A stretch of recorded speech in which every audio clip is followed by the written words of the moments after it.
రెండో తిమోతికి 4వ అధ్యాయం 22వ వచనం. ప్రభువు నీ ఆత్మకు తోడైయుండునుగాక, కృప మీకు తోడైయుండునుగాక. ఈ వాక్యం ద్వారా మన జీవితాన్ని సరిచేసుకునే విధానాన్ని ఒక్క నిమిషంలో ఇలా అర్థం చేసుకోవచ్చు.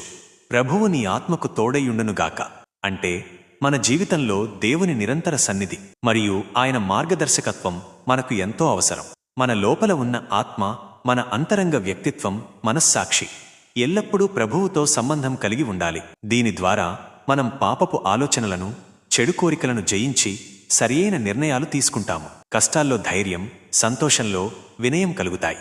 కృప మీకు తోడైయుండునుగాక అంటే దేవుని అనవసరమైన దయ మనకు శక్తిని, క్షమాపణను అందిస్తుంది. మనం అపరిపూర్ణులం, తప్పులు చేస్తాం. కానీ దేవుని కృప మనల్ని సరిదిద్దుకుని ముందుకు సాగడానికి సహాయపడుతుంది. దేవుని కృపపై ఆధారపడటం వలన మనం ఇతరులను కూడా ప్రేమతో క్షమించడం మరియు వారి పట్ల దయ చూపడం నేర్చుకుంటాం. సరిదిద్దుకునే మార్గం 1. ప్రభువు సన్నిధిని కోరుకోవడం. ప్రతి ఉదయం మరియు ప్రతి కార్యం ముందు ప్రభువు మీ ఆత్మకు తోడుగా ఉండాలని ప్రార్థించండి. 2. కృపను అంగీకరించడం.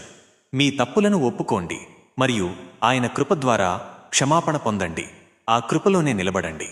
3. ప్రేమగా జీవించడం. దేవుడు మీకు చూపిన కృపను ఇతరులకు ప్రేమ మరియు దయ చూపడం ద్వారా ప్రతిబింబించండి.